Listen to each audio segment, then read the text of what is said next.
যেমন আল্লাহ রাব্বুল আলামিন কোরআনুল কারীমে বলেছেন, ইন্নামাল মুমিনুনা আল্লাযীনা ইযা যুকিরাল্লাহু ওয়াজিলাত কুলুবুহুম ওয়া ইযা তুলিয়াত আলাইহিম আয়াতুহু যাদাতুহুম ঈমানা।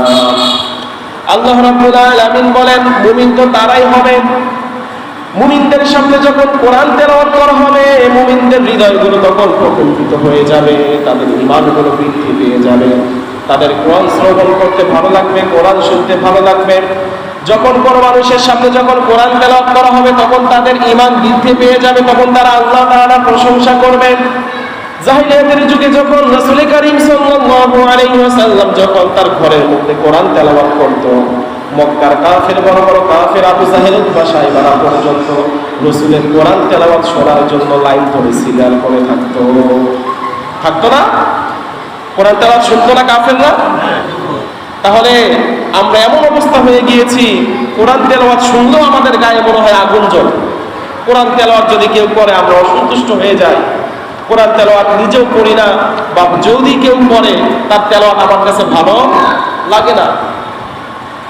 কোরআন তেলাওয়াত যখন করা হয় তখন আল্লাহ তাআলার রহমতের ফেরেশতাগুলো নেমে আসে। একজন সাহাবী তিনি কোরআন তেলাওয়াত করতেছিল, সূরা কাহাফ অথবা সূরাতুল বাকারা তেলাওয়াত করতেছিল। তিনি দেখতে পেলেন তার ঘরের পাশে একটা ঘোড়া দাঁড়ানো ছিল। ঘোড়াটা এমন ভাবে লাফালাফি শুরু করে দিল, সে এবার ভয় পেয়ে গেল, আমার ঘোড়ার কি হয়ে গেল, আমার ঘোড়ার কি হয়ে গেল। সে যখন কোরআন তেলাওয়াত যখন বন্ধ করে দেয়, ঘোড়াটাও লাফালাফি বন্ধ করে দেয়। আবার যখন কোরআন তেলাওয়াত শুরু করে, আবার ঘোড়াটাও লাফালাফি শুরু করে দেয়। একটা পর্যায়ে দেখলো ঘোড়ার নিকটবর্তী তার একটা সন্তান দাঁড়িয়ে আছে। সে এবার কোরআন তেলাওয়াত বন্ধ করে দিলেন। পরবর্তী দিনে রাসূলের দরবারে চলে গেলেন।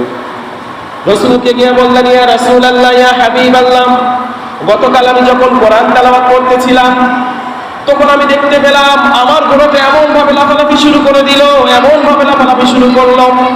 আমার সন্তান যদি তার নিকটে যদি না আসতো, আমার মনের মধ্যে যদি ভয় যদি না থাকতো, তাহলে আমি কোরআন তেলাওয়াত করতাম। কিন্তু আমি দেখতে পেলাম আমার সন্তানটা যখন ঘোড়ার নিকট করতে চলে আসলো, মনে হলো আমার সন্তানকে না সে কোনো আঘাত করে বসে, এই জন্য আমি কোরআন তেলাওয়াত বন্ধ করি। রাসূল কারীম সাল্লাল্লাহু আলাইহি ওয়াসাল্লাম বললেন, ও আমার সাহাবা, তুমি জানো না, তুমি যখন কোরআন তেলাওয়াত করতেছিলা, ওই আল্লাহ তাআলার রহমতের ফেরেশতাগুলো তোমার ঘরের মধ্যে এসেছিল। এবার চিন্তা করেন, সুবহানাল্লাহ বলতে ইচ্ছে করে না? যে ঘরে কোরআন তেলাওয়াত হবে সেই ঘরে আল্লাহর রহমতের ফেরেশতাগুলো এসে যাবে। কিন্তু আমরা তো আমাদের ঘরের মধ্যে কোরআন তেলাওয়াত করি না, বরং দিন রাত 24 ঘন্টা গান আর বাজনা চলতেই থাকে। আবার বলি আমার ঘরে অভাব ছাড়ে না, আমার ঘরে অসুস্থতা ছাড়ে না, আমার ঘরে কেন বরকত নাই, এত কামাই করি, এত রোজগার করি, আমার ঘরে তো রহমত বরকত কিছুই পাই না। কারণটা কি হুজুর? আপনার রহমত পাবেন কিভাবে? আপনার ঘরে তো রহমতের ফেরেশতাই প্রবেশ করে না।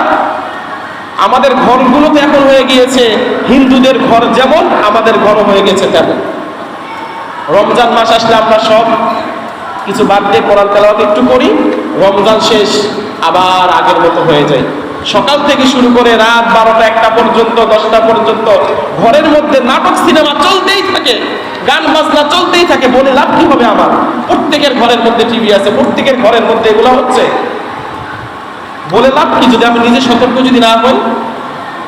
গান বাজনা শুনতে খুব মজা লাগে, মজা তো লাগবেই, কারণ আমাকে তো দাজ্জালের সকল ফিতনাগুলো আমাকে গ্রাস করে নিচ্ছে। এই জন্য আমার দাজ্জালের যত কর্মকাণ্ড রয়েছে, সেই দাজ্জালের কর্মকাণ্ডগুলো আমার কাছে খুব ভালো লাগে। আমাকে শয়তানের কর্মকাণ্ডগুলো ভালো লাগে, কারণ আমি তো কোরআন পড়ি না। রাসূল বলছেন, আল্লাহ তাআলা বলছেন, যেখানে কোরআন তেলাওয়াত করা হয় মুমিনদের ঈমান বৃদ্ধি পাবে, আর যেখানে কোরআন তেলাওয়াত করা হবে আল্লাহর রহমতের ফেরেশতাগুলো নেমে আসবে। আল্লাহ রাসূল বললেন, ও আমার সাহাবা, তুমি তো দেখতে পাও নাই, তুমি যখন কোরআন তেলাওয়াত করতেছিলা, তোমার ঘরের উপরে আল্লাহ তাআলার রহমতের ফেরেশতাগুলো এসেছিল, আর ঘোড়াটা ওই রহমতের ফেরেশতাগুলোকে দেখেছে, এই জন্য সে লাফালাফি করেছে। তুমি যদি কোরআন তেলাওয়াত যদি বন্ধ যদি না করতা, তুমি যতক্ষণ পর্যন্ত কোরআন তেলাওয়াত করতা, ততক্ষণ পর্যন্ত ওই ফেরেশতাগুলো থাকতো। সকালে ভোরের আলোতে লোকজন ওই ফেরেশতাগুলোকে দেখতে পেত। সুবহানাল্লাহ।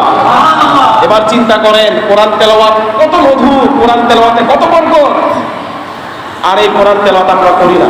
আল্লাহ তাআলা আমাদেরকে সঠিক বুঝদান করুন, আমরা যেন কোরআন তেলাওয়াত বেশি বেশি করতে পারি, কোরআন তেলাওয়াত শ্রবণ করতে পারি। রাসূল বলেছেন, যে ব্যক্তি কোরআন পড়ে সে পায় একটা সওয়াব, আর যে শোনে সে পায় দুইটা সওয়াব। তো তেলাওয়াত করেওয়ালার সওয়াব বেশি নাকি যে শোনে তার সওয়াব বেশি? এই জন্য বলবো, যেখানে কোরআন তেলাওয়াত করা হবে, ঘরে বাহিরে যে কোনো জায়গায় কোরআন তেলাওয়াত যদি করে কেউ, শ্রবণ করবেন, সওয়াব পেয়ে যাবেন, দ্বিগুণ সওয়াব। আল্লাহ তাআলা, রাসূল বললেন যে শোনে তার সওয়াব বেশি আর যে পড়ে তার সওয়াব কম। এই জন্য আমরা শোনার চেষ্টা করব। আমরা মোবাইলে, অ্যান্ড্রয়েড ফোনের মধ্যে আমরা প্রয়োজনে কোরআন তেলাওয়াত শুনবো। বিভিন্ন টিভির মধ্যে কোরআন তেলাওয়াত লাগানো থাকে, সৌদি, মক্কা, মদিনার চ্যানেলগুলো থাকে, আমরা কোরআন তেলাওয়াত শুনবো। দেখবেন ঘরের মধ্যে রহমতের ফেরেশতাগুলো চলে আসবে। আর ঘরের মধ্যে যদি গান বাজনা যদি আপনি দূর করতে যদি না পারেন, আল্লাহ কসম করে বলবো ওই ঘরে রহমতের ফেরেশতা কোনোদিন প্রবেশ করবে না, বরং গজবের ফেরেশতা ওই ঘরের মধ্যে প্রবেশ করবে। এখন সিদ্ধান্ত আপনাদের, ঘরের মধ্যে রহমতের ফেরেশতাকে দাওয়াত দিয়ে আনবেন নাকি গজবের ফেরেশতাকে দাওয়াত দিয়ে আনবেন, এটা হচ্ছে নিজ নিজ ব্যক্তিগত সিদ্ধান্ত। কেউ যদি চিন্তা করে যে আমার ঘরের মধ্যে রহমতের ফেরেশতা চাই, তাহলে অবশ্যই ঘরের মধ্যে কোরআন তেলাওয়াত প্রচলন করতে হবে, কোরআন হাদিসের চর্চা করতে হবে, তাহলেই আল্লাহ তাআলা রহমতের ফেরেশতাগুলো চলে আসবে। আল্লাহ তাআলা আমাদেরকে সঠিক বুঝদান করুন। আমরা সকলে পড়ি আমিন।